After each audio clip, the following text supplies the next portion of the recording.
Congratulations on the new album. I really love it, dude. I listened to the whole thing. I was lucky enough to get a piece or get to listen before it was released, and I was like, man, I could two-step to damn near every song here. That's good. Hey, that's, growing up in the honky tonks, that was the measure of how good you were doing.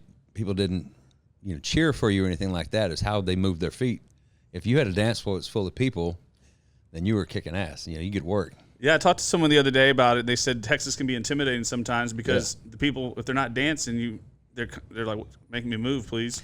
That's exactly right. They're very critical in their feet, and they're crotchety too, man. I remember, when I was doing the honky tonk circuit, Honky Tonks and Country Songs, the name of the album. I got to drop that in there.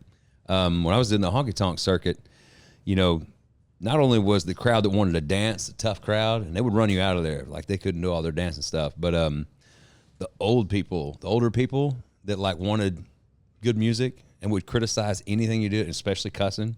You cussed on stage or did too much drinking on stage. Sometimes any drinking on stage, it's like, get that guy out of here. But not from the performance side, from the DJ side, I've experienced that where they come up and they're like, "Hey man, play some old country already. Yeah. Play some," and they'll throw something out there. I'm like, man, let me go to iTunes and see if that one's even produced.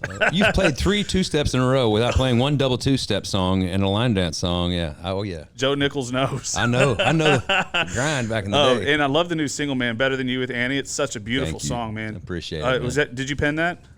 I wish I did. No, it was written by the guy that co-produced my album though, Derek George.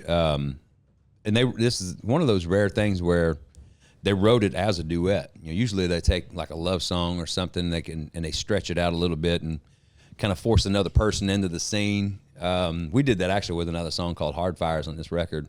But it was written as a duet, and it's just great, man. I'm so glad Annie's on it. She's a relatively unknown artist, but man, she looks like a supermodel. It makes me uncomfortable every time I'm doing a song with her, especially when my wife's there. I'm like, I got to sell this song, honey. I'm sorry about that. And I was like, yes. So you performed it live with her? Yeah, we played it live. We shot a video. It's really good. It's just, I haven't done a lot of duets over the years. I've done a couple with Dolly Parton, and I've done one with Blake on the last album, and so performing duets has always been a little awkward. I did one with Rhonda Vincent back in the day. We used to do the opera together quite a bit. But doing this is a different kind of ball game. She looks like I said, like a supermodel, so you're kind of intimidated by that a little bit. And my wife was there at the video shoot. She's like, now, like, hold hands. Y'all hold hands and just kind of like maybe lock in, like you're staring at each other. And I'm like, man, you're making this 10 times harder than it is. It's so uncomfortable, but video looks good though. Well, and the song is fantastic, man. It sounds great. It sounds great on the radio, and I love how it really showcases your vocal quality too, because you have a really distinct voice, man. When people hear Joe Nichols' voice, they know, oh, I know that, and so I love that you showcase that. I appreciate that, man. It's a kind of a hard song to sing. With Sunny in 75, I feel like that was one of those really super rangy songs where you have to have a lot of texture on the low end of your voice and make sure people can understand the words. You're not mumbling, and so you have to be kind of clearly enunciating your words, and then you have to hit some high notes with some strength, and that's what this song is. It's like, man, be clear in your low, tense moments, and then hit those high notes with power. And the other thing, the most important thing is blending with her. She made that happen. I just did my part, and then she kind of came in and kind of I don't know how harmonized to melt it in a little bit, and that's a super important thing, because I've heard duets way back, and I've heard recent duets where I'm like, that just doesn't sound, magic at all. It just sounds really, really disconnected. And I think we dodged that bullet big time, because I think she did a wonderful job of blending, and I came in and did a couple of little tweak things. It worked. So rarely do you have something that goes like that. Well, it sounds like a hit record to me, so I'm super happy for you, brother. Now, it's kind of a full circle moment, because we last time I saw you, we were having lunch, and 11/11 is very significant to you. You actually have it tattooed on your arm. Can you tell me the story of 11/11, what it means to you? Isaiah 11:11. Yeah, it's so I used to be a raging alcoholic. I don't know if anybody knows that about me. Probably most of you do. But when I say raging alcoholic, I mean I was a hard drinker, like many years of my life. So I had a few meltdowns. I had just a wandering path, and I have a friend that's a bodybuilder, weight trainer, owns a gym, and a pastor all at the same time. And I was having a real bad time in New York City, man. I was just just ready to be done with everything. And I was trying to fight everybody I could about everything I can fight. And just, it was one of those really dark times. And my buddy, his name's Cooney Pena. He's from deep South Texas. He flew up to New York City, beat on my door. I was up there, and the last person I expected to see in the world. And he's like, hey, like, oh my God, what are you doing in New York City? How did you find me? I'm in a hotel in downtown Manhattan. And he's like, man, I come up here to be with you as long as it takes to get you back out of this fire. And I'm like, I started bawling and stuff. And he sat in the room and pulled out a Bible out of the nightstand, and we started reading some scripture stuff. And I kept telling him, man, I see all the time, I see 11:11, I see 9/11 all the time. And that just messes with my head sometimes, like, what's going to happen? And he said, God puts things in your face to see if you will recognize that, and he said, look up Isaiah 11:11. And it was a prophecy about the Israelites being scattered out throughout the land, and they were enslaved in a bunch of different places. And so Isaiah was basically prophesying over all the Jews, all the Israelites, that the Lord shall set out his hand a second time and regain the remnants of all his people. So he's telling them, even though you've wandered off and you've been slaves to the world and the Egyptians and everybody else has captured you, I'm going to bring all of you back together to my heart and put you back together again. Amen. So I was like, that's, of course, a day's worth of tears. And he said, hey, while I'm in New York, we spent a few days up there and just some healing. And said, while I'm here, man, I want to go up to New York Inc. He's got these tatted up, and he's pretty cool. I'm not much tattoos. I got one back in the back of my neck. My wife branded me when I got married. But he's like, man, I want to go to a tattoo down at New York Inc. if you want to come with me. And we went down to Worcester Street and got to looking at some pretty cool designs. And man, I'm going to put that on my arm. I've got to get that scripture on my arm, like right here.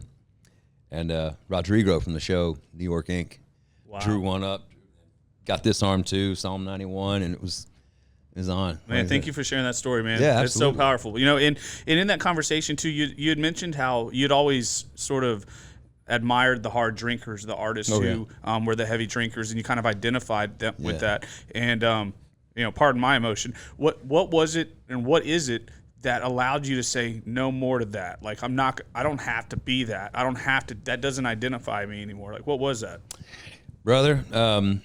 Many years of doing it my way. I can tell you this is the honest to God truth.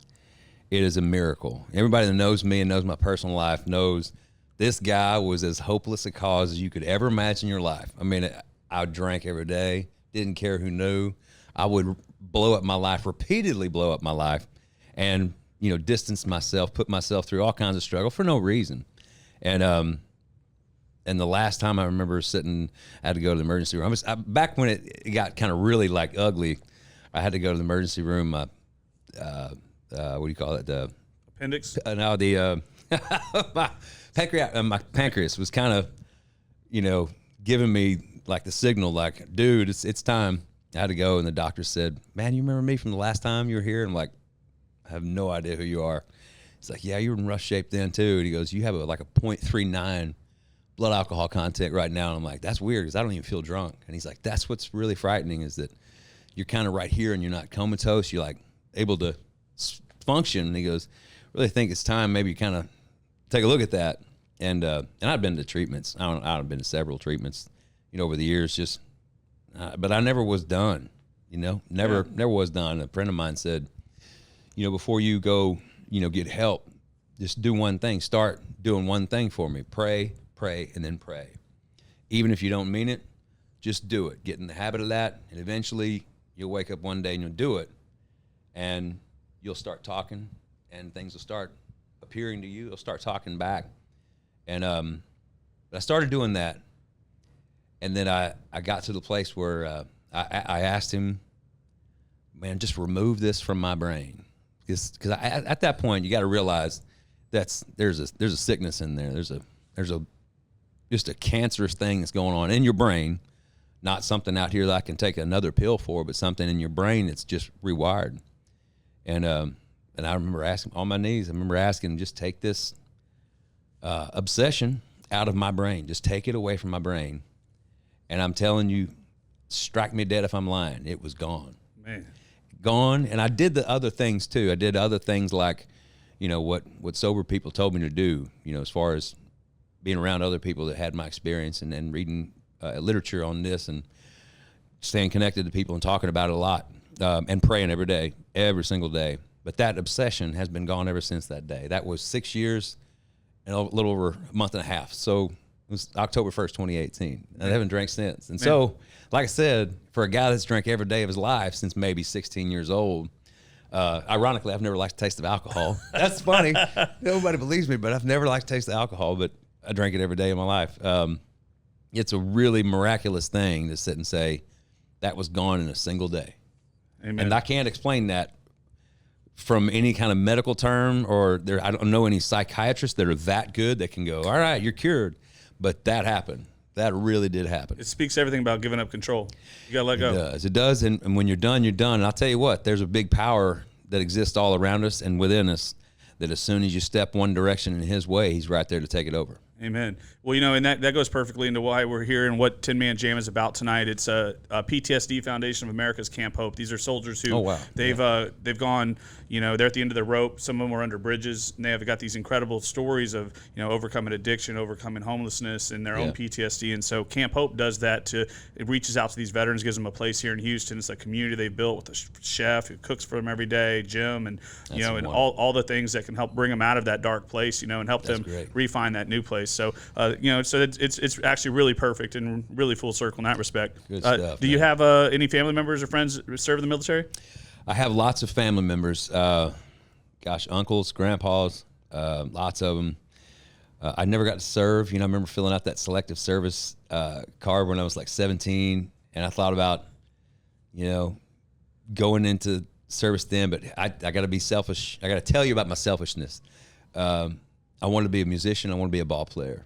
And I was like, the money and girls are in those two places. I want to make money and girls. And now, looking back, it was complete selfish. And if I'd do it over again, I would do it that way. I would go into service, at least for a little while, get some very good, well-needed discipline in my life. And the money and girls would come later on. And, you know, if you're talented, that'll be plenty of time for that. One of my bosses said the girls will always be there. They will, but most of the time, unless you become a hard drinker. Yeah, they tend to leave you a little bit. Well, they might. Except for my wife, I married the best woman in the world, and she stuck with me through a lot of that stuff. But I'm glad to hear that we're doing this for our military folks. Happy Veterans Day for everybody out there. Absolutely. And I got a foundation I'm launching actually on Friday that's very similar to what we're doing. Actually, we're gonna address some of the same causes. What's it called? It's called the Impossible Foundation. Oh, so nice. Play on my very first single out there. So we're excited. We're gonna help. It's gonna be an endowment. We're gonna raise a lot of funds to fund specific programs that help things. Number one on the list, military suicide. Awesome. And so we're gonna put some serious money and thought into the programs that help. I'm a big Viktor Frankl fan. I love Man's Search for Meaning. That did a lot of good for me.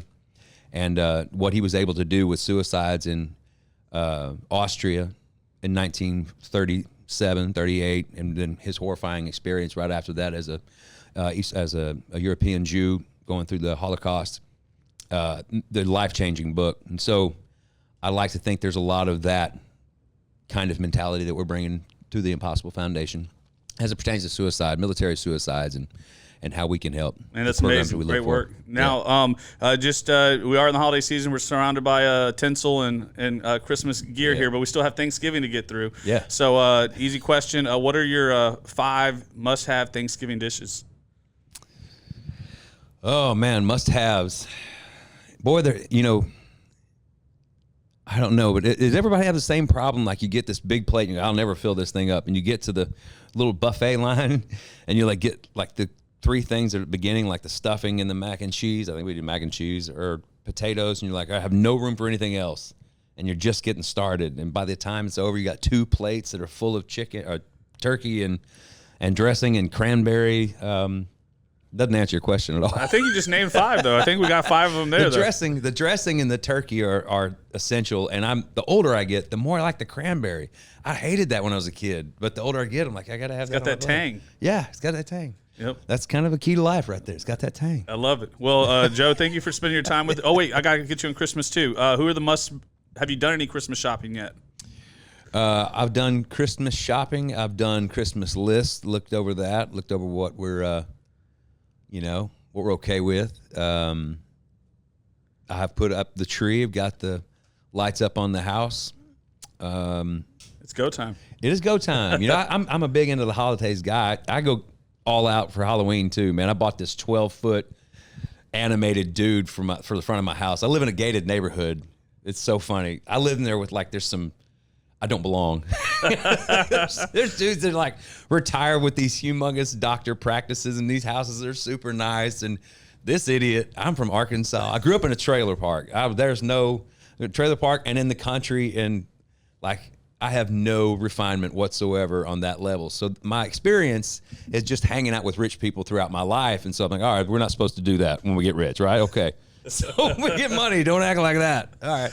So, so I live in this neighborhood, and everybody's got the appropriate decorations on their house, and everything's fancy and nice and well done and manicured and stuff. And at Halloween, I go into, what's wrong with this guy? Can we do anything about this through the HOA and get this guy removed from this neighborhood? I've got a 12-foot tall animatronic. It's called the Bone Collector. I got a big pumpkin man that comes to life in the front yard. Scares the crap out of the kids. We get them on video. It's one of my sporting things at the holiday. We got a Ring camera that catches all the kids oh my God. Trying to get the candy, and we run them off through the neighborhood. I've had neighbors go, hey man, you got to go this hard at Halloween this is a little much, right? I'm like, no, it's getting worse next year. I'm going to find some other, We're just the tip of the iceberg. Get some real people out here in the yard next year. Well, I'm forever going to remember you as the holiday guy now, too, because I love it.